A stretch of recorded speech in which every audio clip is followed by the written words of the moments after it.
अस्सलाम वालेकुम viewers, property price के अंदर खुशामदीद। आज हम लोग मैप के हवाले से एक और वीडियो लेके आए हैं। गुलशन मेमारी के क्यू के हवाले से आपको गाइडलाइन देंगे, उसके रेट्स वगैरह देंगे, उसकी जो फैसिलिटीज़ हैं वहाँ पे और कंस्ट्रक्शन की क्या रेशो है उसके ऊपर डिस्कस करेंगे सलमान भाई से। सलमान भाई, ये अभी हमने गुलशन मेमारी का मैप तो खोल लिया, इसकी आप एंट्री पॉइंट और एग्जैक्ट पॉइंट बता दें, उसके बाद फिर हम क्यू को फोकस करते हैं जो हमारा आज का टॉपिक है। अजीम भाई, ये जो आप मैप देख रहे हैं ये है कंप्लीट गुलशन मेमार का, जो जितने भी सेक्टर्स हैं ये उन सबका कंबाइंड मैप है ये। अच्छा, जो इसके जो एंट्री पॉइंट्स हैं वो तो आपके ये जेड से आता है। मेन जो आपका एक गेट यहाँ लगा होता है, दूसरा गेट आपका यहाँ पे ये इतना यूज़ नहीं होता। अच्छा, यही वाला जो गेट है इसी के ऊपर आपको मोहसिन फूड और ये जितने खाने पीने के हैं ये भी इसी पे बने हुए हैं। तो जो हमारा आज का फोकस है वो है सेक्टर क्यू। तो सेक्टर क्यू जो है वो सबसे ये बैक का सबसे आखिरी सेक्टर कहलाता है इसका। अब इसको हम जूम करते हैं और फिर आपको मज़ीद बताते हैं इसमें। अच्छा, जैसे आप देख रहे हैं तज़ीम भाई, इस टाइम ये हमने अब इसको जूम कर लिया है। तो ये है आपका कंप्लीट सेक्टर क्यू। अच्छा, जो सेक्टर क्यू है इसके अंदर भी इसके 4 डिवीज़न आते हैं, Q1, Q2, Q3 और Q4। अच्छा, जो मेमार है इसके अंदर काफ़ी जगह पे आप ये देखेंगे कि जो मैप होता है ना उसकी कॉपीज़ हैं बनी हुई। अब जिस तरह आप ये Q1 का नक्शा देख रहे हैं इसी का सेम आइडेंटिकल जो है वो Q3 हो जाता है। और अगर आप ये Q2 को देखेंगे तो इसी का कंप्लीट आइडेंटिकल है आपका Q4। अब Q के अंदर जो सबसे ज़्यादा कैटेगरी है वो 120 गज़ की है, और जो बाहर के इसकी जो 70 फीट के रोड हैं इसके ऊपर आपको ज़्यादातर 240 गज़ मिलता है। ये वाला जो रोड है ये आपका IB सोमरो रोड कहलाता है, जो तेसर की तरफ जा रहा है। यहाँ पे भी इन फ्यूचर यहाँ पे भी आपको गेट मिलेगा। एक थोड़ा सा पहले टी के अंदर आपको गेट मिल रहा है इसके अंदर। इसी के अंदर अगर आप रहते हैं तो अंदर की रोडें अगर आप देखेंगे तो ये ज़्यादातर आपको 30 फीट की मिलेंगी, और 40 फीट के जो हैं वो 240 गज़ को खुल रहे हैं। इसके ऊपर 40 की भी हैं और 30 की भी हैं अंदर गलियाँ। मेमार की जो प्लानिंग है ये बहुत ही सेंट्रलाइज किस्म की प्लानिंग कहलाती है, क्योंकि इसके अंदर जो पार्क्स वगैरह हैं वो सेंटर में दिए गए हैं।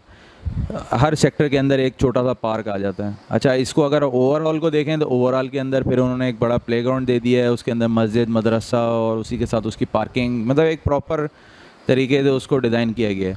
इसी की तरह से अगर आप देखें तो कोनों के ऊपर ज़्यादातर आपको ये PB के पब्लिक बिल्डिंग्स के प्लॉट्स मिल जाते हैं। इसी के अंदर आपको यानी फ्लैट्स भी मिल सकते हैं, FL की साइडें भी मिल जाएंगी, मदरसा, उसके अलावा उसके अंदर कोई मिक्स कम्युनिटी जो टाइप की जो बिल्डिंग्स होती हैं वो भी इसी में मिलती हैं।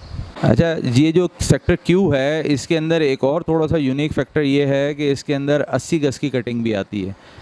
इसके अलावा जो 80 गज़ की कटिंग है आपको वो सेक्टर ZA के अंदर नज़र आती है, उसके अंदर 80 गज़ के प्लॉट हैं। वो तो अब ज़्यादातर वहाँ तो मकान बन चुके हैं। तो ये उसके बाद फिर आपको 80 गज़ जो है ये सेक्टर क्यू में नज़र ज़्यादा आता है। इसके अंदर भी आपको Q2 और Q4 के अंदर जो ये पट्टियाँ हैं ये सिर्फ 80 गज़ की हैं, बाकी इसकी सराउंडिंग में 120 है। फिर उसकी सराउंडिंग के अंदर जितने हैं ये ज़्यादातर आपको 240 गज़ मिलते हैं। सलमान भी, जैसा आपने अभी साइजेस तो इनके बता दिए हैं प्लॉट्स के, और गलियां भी आपने बता दी हैं, तो इसके जो रेट्स का आइडिया है वो भी कुछ व्यूअर्स को दीजिएगा जिसके लिए सबसे ज़्यादा लोग हमारी वीडियोस को देखना पसंद करते हैं। अच्छा, रेट्स का आपने जैसे पूछा, ज़्यादातर लोग तो हमारी रेट्स की वीडियोस को ज़्यादा पसंद कर रहे होते हैं। तो इसके अंदर जो 70 फीट का रोड है इसका तो एक थोड़ा सा यूनिक फैक्टर होता है, क्योंकि इसमें कमर्शियल एक्टिविटी आने के चांसेस होते हैं।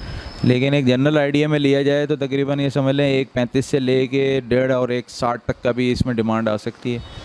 अगर 120 गज़ को अगर आप देखते हैं तो 120 की जो कटिंग है इसमें नॉर्मली आपको जो रेट मिलेगा वो 90 लाख से लेके 95 लाख तक का रेट है अभी। और 80 गज़ के अंदर अगर आप जाते हैं तो ये आपको समझ लें 65 लाख से 75 लाख रुपए तक का रेट इसमें मिलेगा आपको। 80 गज़ थोड़ा सा महंगा है, इसके अंदर एवरेज के अंदर जिस तरह देखते हैं जितना छोटा प्लॉट होता जाता है उसकी एवरेज थोड़ी बेहतर मिलती है हमें। तो बाकी ये जो हैं PBs वगैरह हैं ये भी काफ़ी हद तक बिक चुकी हैं। इसके अंदर अब फ्लैट्स वगैरह के भी काम शुरू हो चुके हैं, दूसरे सेक्टर्स में भी अभी अच्छा खासा काम हो रहा है। तो सलमान भाई, इसके अंदर मुझे ये बताइए कि ये क्योंकि सबसे पीछे का सेक्टर है तो इसके अंदर आया आबादी आ गई है, इसके अंदर फैसिलिटीज़ गुलशन मेमारी ने दे दी हैं, या अभी सिर्फ प्लॉट्स वगैरह सेल हो रहे हैं? देखें तज़ीम भाई, जो गुलशन मेमार है ना, इन्होंने स्टार्टिंग के अंदर ही 2-3 चीज़ों का मामला पहले ही निपटा दिए थे। पहली चीज़ ये थी कि जैसे नक्शा पास आपने करवाना है घर बनाने के लिए, तो उसके अंदर पहले दिन से इनके मामला क्लियर हैं।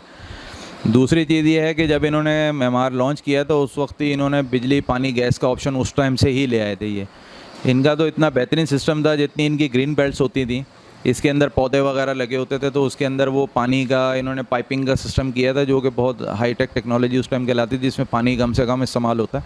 तो हर पौधे को पानी की एक लाइन डली होती थी, तो वहाँ से वो पानी भी जा रहा होता था। जो लोग देख रहे हैं उनके वालिदैन जो शुरू से जिनको इनके थोड़े मामला पता है मेमार के, वो इसको बेहतर उनको याद होगा ये चीज़ें सब।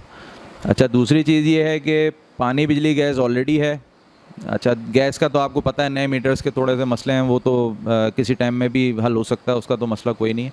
कंस्ट्रक्शन जो है असल में हुआ ये है कि ये सबसे आखिर का सेक्टर है, तो इसमें पहले तो ये था कि ज़्यादातर लोगों ने परचेजिंग करके ही छोड़ी थी चीज़ें, लेकिन अब क्योंकि जैसे सेक्टर आर है और इसी के साथ ही आपके ये 3 और 4 के साथ यहाँ से बाउंड्री चल रही है, और यहाँ पे आपका सेक्टर इसका गार्डन सिटी का ब्लॉक ए आ जाता है आपका, तो ये ब्लॉक ए भी अब बहुत हद तक आबाद हो चुका है। तो ये थोड़ा सा एक पॉकेट थी जो बीच में जिसमें आबादी नहीं आई थी, तो जैसे ही आर के अंदर आबादी अब ज़्यादा होना शुरू हुई तो उसके फ़ौरन बाद फिर जो लोगों ने ना क्यू के अंदर जाके कन्वर्ट किया है इसको। तो अभी अगर आप जाते हैं वहाँ पे तो आपको एटलीस्ट 60% तो अभी आपको यहाँ भी आबादी अब नज़र आना शुरू हो गई है। हर पट्टी के अंदर आपको मकान अब नज़र आएंगे, कोई ऐसा नहीं है कि जैसे एक पट्टी पूरी खाली पड़ी हुई है एक आध दो, लेकिन अब इसके अंदर बहुत ज़्यादा लोगों ने कन्वर्ट करना शुरू कर दिया है इसको। तो वीवर्स, ये थी हमारी एक छोटी सी कोशिश गुलशन मेमार सेक्टर क्यू के हवाले से। इसकी लोकेशन, इसके प्राइजेस वगैरह आपको दिए हैं, सलमान भाई ने इसकी फैसिलिटीज़ आपको बता दी हैं। अच्छा, जो गुलशन मेमार का हेड ऑफिस है वो शरीफाबाद पे मेडिकेयर हॉस्पिटल के साथ अल खलीज टावर उसके अंदर है।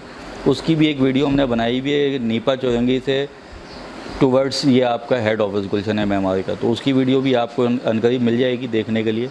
उससे भी आप गाइडलाइन ले सकते हैं लोकेशन की इसकी। और अगर इसके हवाले से कोई और सवालात हों, कोई और मामलात हों, सेल परचेज़ के, कंस्ट्रक्शन के, डॉक्यूमेंटेशन के, तो उसके लिए आप हमसे रब्ता कर सकते हैं। हम तीनों भाइयों के नंबर जो हैं वो आपको वीडियोज़ में मिल जाते हैं, डिस्क्रिप्शन में भी मिल जाते हैं, तो आप वो सेव भी करके रख सकते हैं अपने लिए। और इसके अलावा भी अगर किसी किस्म के मामलात किसी और जगह के चाहिए तो उसके लिए भी आप हमसे रब्ता कर सकते हैं। और चैनल को लाइक और सब्सक्राइब कीजिए। बहुत शुक्रिया।